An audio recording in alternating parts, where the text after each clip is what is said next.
Donc je vais essayer de me rapprocher un peu. On va essayer de parler de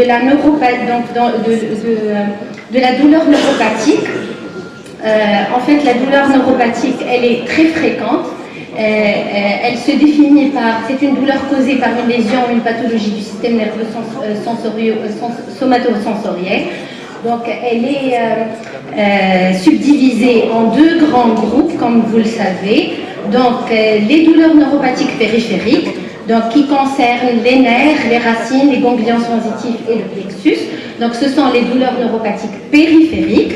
Et il y a aussi les douleurs neuropathiques centrales, qui concernent la moelle épinière et le cerveau. Donc, je vais essayer de présenter les principales étiologies de la douleur neuropathique.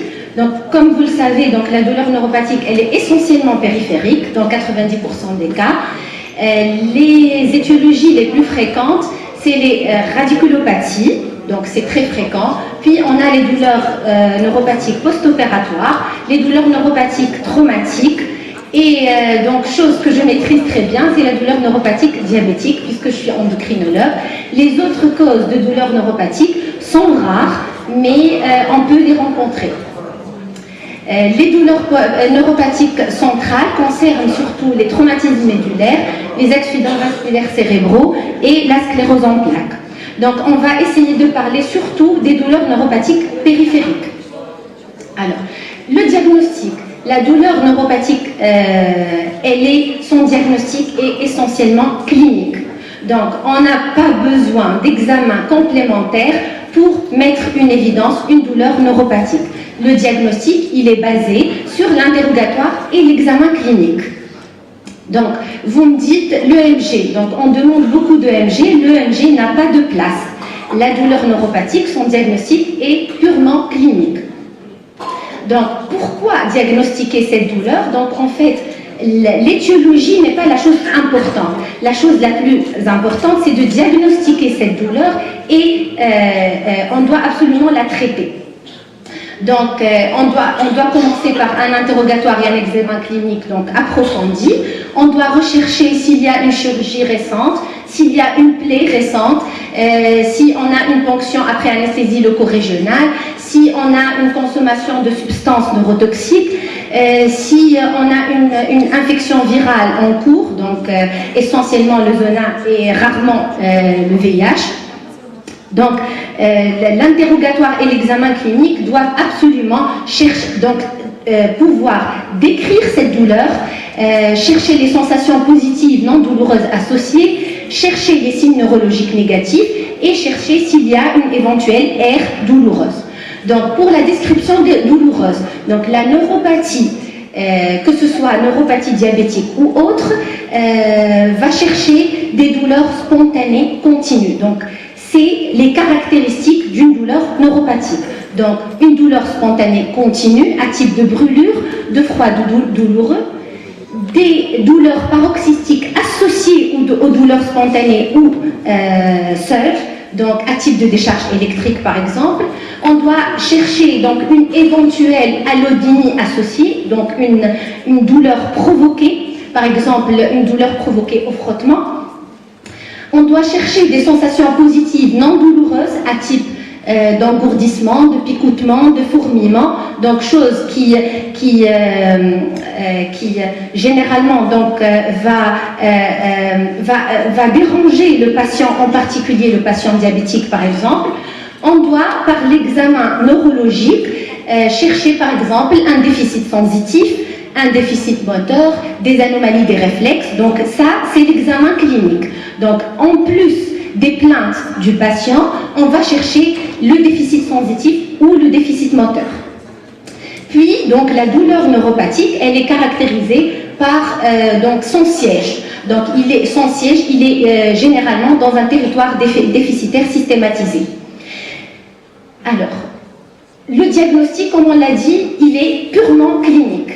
Donc, le DN4, donc c'est un questionnaire qui a été validé par les sociétés savantes et il va aider à ce diagnostic Donc, il comporte quelques questions.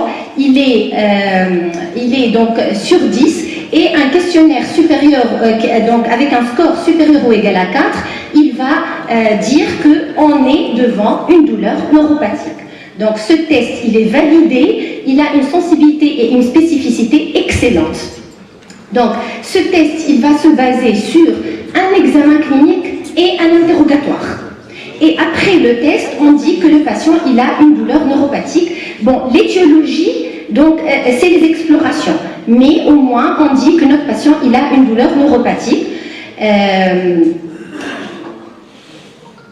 Une fois cette douleur neuropathique diagnostiquée, qu'est-ce qu'on va faire? Eh bien, on va évaluer cette douleur. Est-ce qu'elle est profonde? Est-ce qu'elle retentit sur la qualité de vie? Est-ce qu'elle est gênante pour le patient?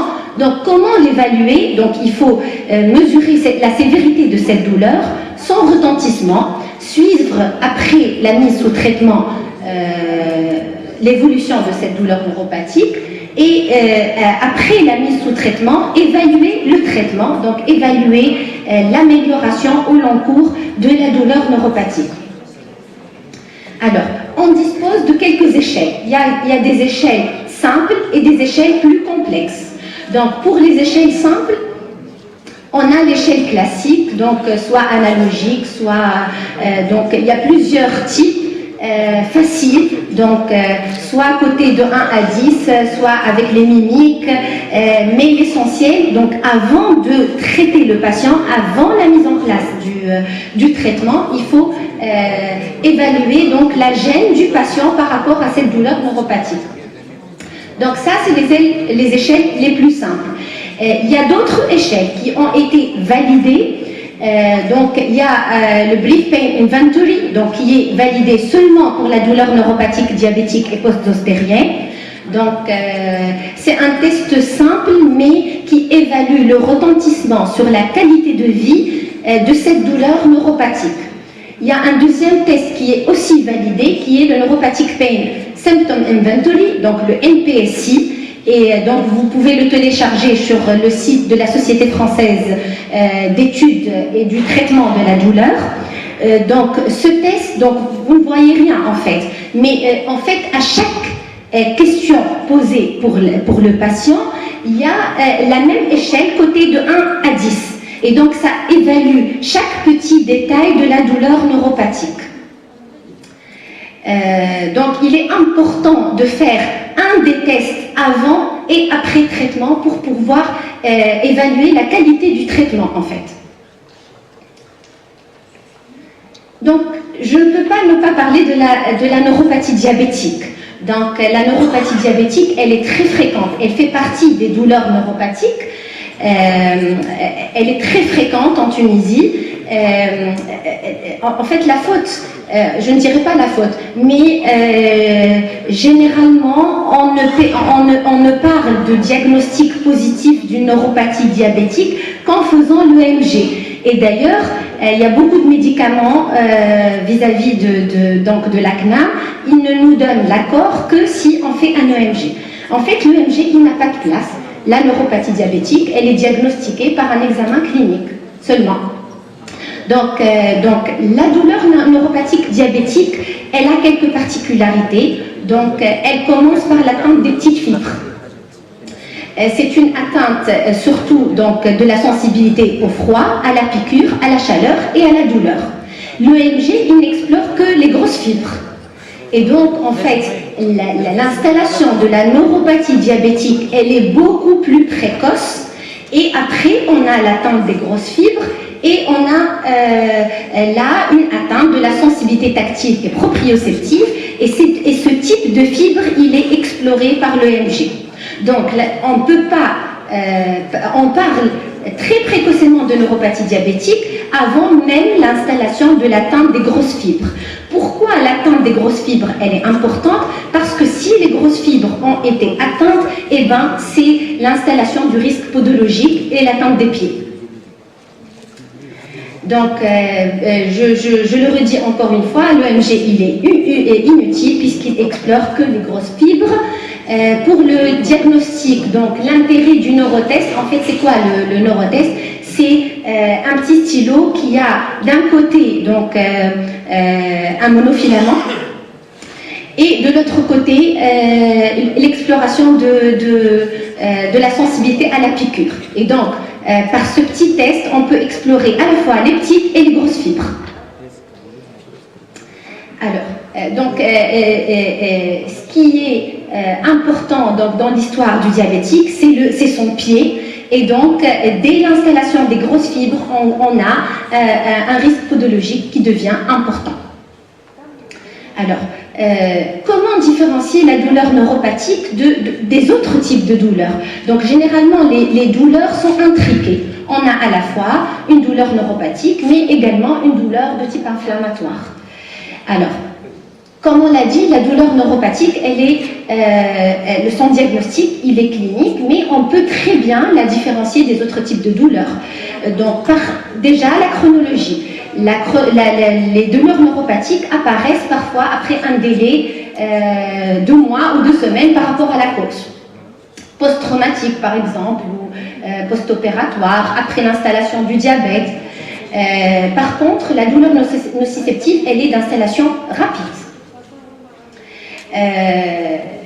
La douleur neuropathique, elle est continue ou avec des accès paroxytiques ou continue seulement. Par contre, la douleur nociceptive, elle est de type inflammatoire ou mécanique. La topographie pour la douleur neuropathique, elle est bien systématisée. Par contre, pour la douleur nociceptive, elle est non systématisée. L'examen neurologique dans la douleur neuropathique, bien sûr, on va déceler une hypoesthésie, une anesthésie. Par contre, dans la douleur nociceptive, c'est normal.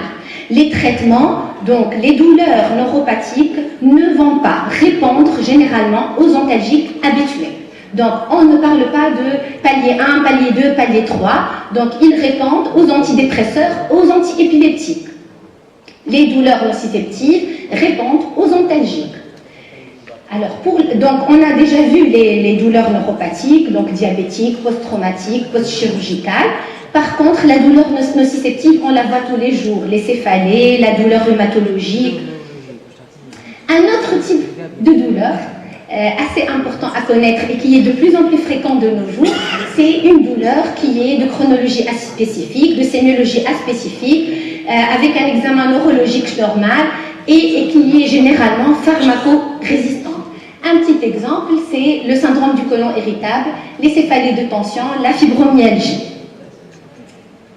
Alors, on est devant une douleur neuropathique, comment on va la traiter? Donc, en fait, traiter une douleur neuropathique n'a pas besoin d'une étiologie. On peut traiter, puisque le traitement, c'est un traitement symptomatique. L'étiologie, si elle est là, eh bien, on traite l'étiologie.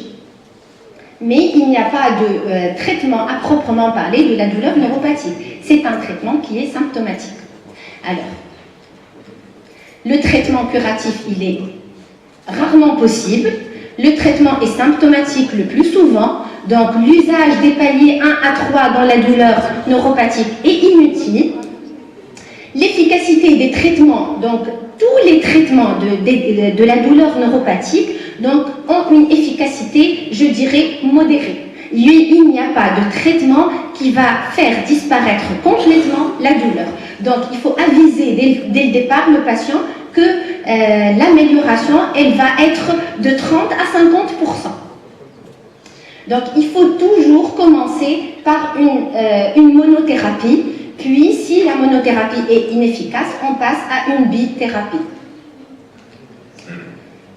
Alors, je vais vous présenter les principales recommandations. Donc, les recommandations principales, c'est depuis 2010. Les dernières recommandations, c'est en 2017. Donc, je me suis basée sur la revue de médecine interne, comment traiter une douleur neuropathique en 2017. Alors, 3 classes médicamenteuses sont les traitements de première intention de la neuropathie, quel que soit le type de neuropathie. Donc, neuropathie diabétique ou autre. Donc, ces 3 classes sont les antidépresseurs tricycliques, les antidépresseurs mixtes et les antiépileptiques. Donc, pour les antidépresseurs tricycliques, je n'ai retenu que les 3 molécules qui sont basées sur des études de niveau A. Donc niveau A, c'est-à-dire des études randomisées, des études à grande échelle. Pardon. Donc les 3 antidépresseurs tricycliques qui ont prouvé leur efficacité, c'est la clomipramine, donc la nafranil 75, l'imipramine, le tofranil, et surtout la mitriptyline, le laroxine. Donc, ce qui est important à connaître, c'est de toujours, quelle que soit la molécule qu'on va choisir, il faut toujours commencer par une faible dose et augmenter progressivement par palier. Pourquoi? Pour éviter les effets indésirables de ces molécules. Et d'ailleurs, les effets indésirables, on va les rencontrer avec tous les types de traitements de la neuropathie diabétique, mais à des niveaux différents. Donc, il faut toujours commencer par des doses faibles et augmenter. Donc, pour la clomipramine, donc la dose usuelle, c'est... selon les patients, on commence par 25 mg le matin, on augmente de 25 mg sans dépasser 150 mg. Quand utiliser cette molécule dans la douleur neuropathique de l'adulte, mais qui est souvent associée à des troubles de comportement. Pour l'imipramine, donc c'est aussi la douleur neuropathique de l'adulte. On commence par 25 mg, la dose max est de 300, et la molécule la plus utilisée dans la classe des antidépresseurs tricycliques, c'est la mitriptyline. Donc dans la neuropathie diabétique, donc par exemple, on préfère cette molécule. On commence par 15 gouttes au coucher, donc le soir, et on augmente par 5 gouttes chaque 3 jours, avec une dose maximale qui ne dépasse pas les 150 mg. Alors, les effets indésirables des antidépresseurs tricycliques, quand même, on a des effets indésirables assez importants, surtout donc, pour nous qui traitons les diabétiques. On est face à des sujets âgés, avec plusieurs maladies à part le diabète. Donc on a des effets indésirables anticholinergiques, à type de sécheresse buccale, de tremblement, de sueur, de somnolence, de prise de poids, de dysurie, d'hypotension orthostatique et dysarthrie. Alors, ces effets indésirables, on les rencontre très souvent et elles ne sont pas dose dépendantes. Donc, avec une petite dose, on peut avoir ces effets indésirables, mais quand même, on essaye de commencer par des petites doses. Donc, il faut surtout faire attention avec les antidépresseurs tricycliques. C'est vrai qu'ils ont un coût faible, mais leur inconvénient, c'est d'avoir... on a des problèmes chez le sujet âgé, donc avec ces effets indésirables. Chez les patients, donc ils ne sont pas vraiment recommandés chez les patients ayant une pathologie cardiaque ischémique, donc on ne les préfère pas chez les diabétiques type 2. Chez les patients ayant un glaucome à angle étroit, ils sont aussi non recommandés, et chez les patients qui ont un adénome prostatique. Donc ces molécules ont un faible coût, certes. Ils ont leur importance, ils ont prouvé leur efficacité, donc par des études quand même niveau A, mais on a des problèmes avec les effets indésirables. La deuxième classe de médicaments qui traitent la neuropathie douloureuse, et donc ils ont leur place bien sûr dans la neuropathie diabétique, c'est les antiépileptiques. Alors, donc que ce soit donc, la prégabaline ou la gabapentine, c'est des médicaments qui sont indiqués, donc qui ont prouvé leur efficacité et dans des études de niveau A. Pour la prégabaline, donc le Neuromède 75 et le Neuromède 150, toujours toujours commencer par une faible dose. Pourquoi? Pour éviter les effets indésirables. Alors, pour la prégabaline et la gabapentine, l'efficacité, elle est dose dépendante. Les effets indésirables sont dose dépendantes, mais les effets indésirables diminuent avec le temps. Donc, on commence toujours par une faible dose. On commence par 75 mg le soir. Il y a même, par exemple, en France, on commence avec des doses plus faibles, à 25 mg, mais en Tunisie, on n'a pas la dose 25 mg. Donc, on commence par 75 mg le soir. On augmente par palier de 75. La dose usuelle donc, qui marche avec la plupart des patients, c'est 300 mg et la dose maximum est de 600 mg. Donc, quand on indique donc, la prégabaline dans les douleurs neuropathiques périphériques, mais aussi ils ont maintenant, donc, dans les dernières recommandations, ils ont une AMM dans les douleurs neuropathiques centrales. Les effets indésirables, que ce soit pour la prégabaline ou la gabapentine, c'est les mêmes. C'est donc une somnolence, mais cette somnolence elle diminue avec le temps, une sensation de fatigue, une prise de poids avec œdème. Parfois ça nous gêne, nous, avec les patients diabétiques obèses. Et donc ces effets indésirables, on les remarque surtout au début du traitement et après ils diminuent. La troisième molécule, donc la troisième classe médicamenteuse qui est indiquée dans la neuropathie douloureuse, c'est la duloxétine. Donc c'est un antidépresseur mixte.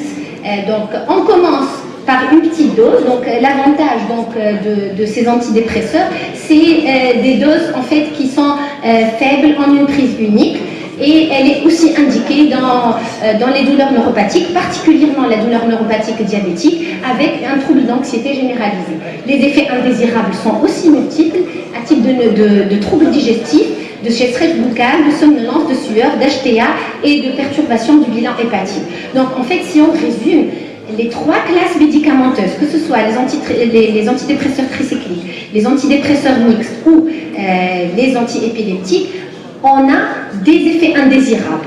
Les antiépileptiques, eux, ils ont des effets indésirables moindres et qui diminuent avec le temps.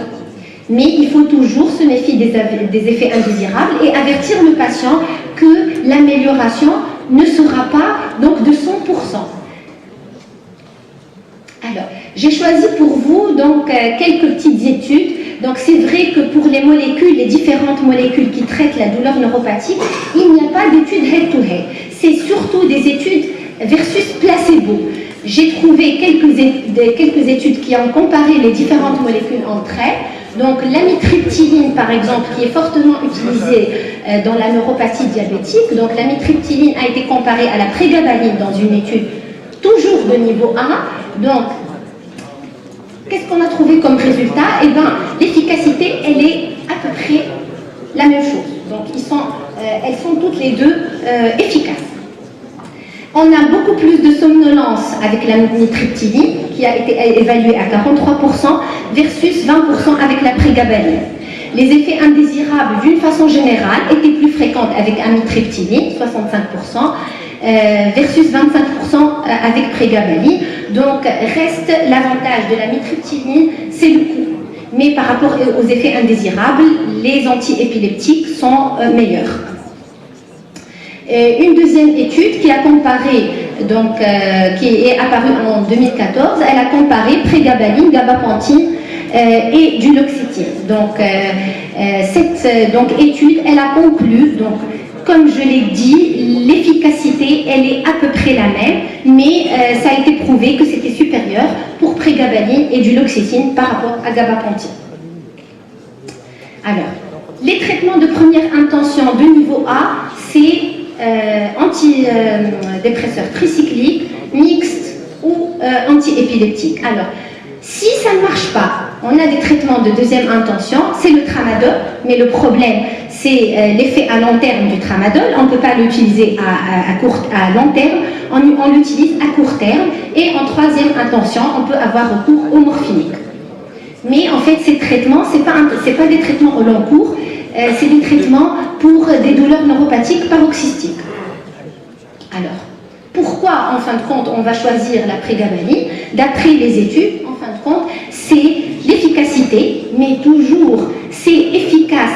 La prégabaline est efficace, elle est comparable aux autres molécules, mais on a d'autres avantages.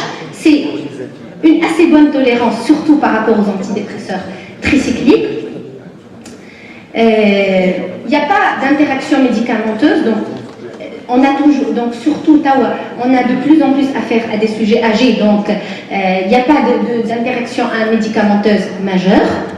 Et son effet anxiolytique, donc on a très souvent besoin de son effet anxiolytique, surtout chez les diabétiques. Alors, Donc, ça, c'est les traitements médicamenteux. Donc, c'est le traitement symptomatique de la douleur neuropathique chez nos patients. Alors, il y a de plus en plus l'émergence, et on parle très souvent maintenant de traitements locaux. Pourquoi les traitements locaux? Justement parce qu'on a affaire à ces sujets âgés, parce qu'on a ces effets indésirables et parce que les traitements médicamenteux n'améliorent que partiellement la neuropathie diabétique. Donc ces traitements locaux vont soit être seuls, soit associés au traitement médicamenteux. Donc malheureusement, les emplâtres de lidocaïne, on n'en dispose pas pour le moment en Tunisie, mais c'est indiqué dans la névralgie, par exemple, post-dostérienne, on l'attend. Leur place, c'est lorsqu'il y a des contre-indications au traitement médicamenteux. En première intention, on a aussi la neurostimulation transcutanée. Alors, la neurostimulation transcutanée, c'est une technique intéressante, par exemple associée à la prégaballie. Donc, comme on l'a dit, donc surtout pour la douleur neuropathique diabétique, par exemple, il y a une amélioration, oui, certes, très importante, mais qui n'est pas très importante. Et donc, une technique locale qui peut encore aider notre patient, c'est la neurostimulation transcutanée et qui est indiquée donc, dans les douleurs neuropathiques localisées, dans les lomboradiculalgies, et Dieu sait que c'est très fréquent, et dans la douleur neuropathique diabétique. Donc, on l'associe, pour avoir des résultats meilleurs, on peut l'associer au traitement médicamenteux.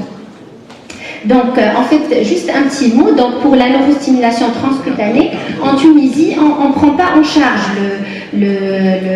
l'appareil.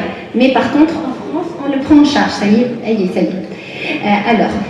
En deuxième intention, donc, on a les patchs cutanés, mais on n'en dispose pas en Tunisie. Et en troisième intention, on parle même d'injection de toxines botuliques. Alors, je vais conclure. Et je vais insister, bien sûr, puisque je suis endocrinologue, sur la neuropathie diabétique. En fait, j'insiste pour dire que la douleur neuropathique, elle est de diagnostic clinique, qu'on n'a pas besoin d'examen complémentaire, sauf, par exemple, en cas de doute, par exemple, bien sûr. Là, si on a des signes en faveur de cette neuropathie diabétique, mais que cette neuropathie, elle est par exemple unilatérale, elle commence au niveau des membres sub, là on a besoin de l'EMG, sinon on n'a pas besoin d'exploration.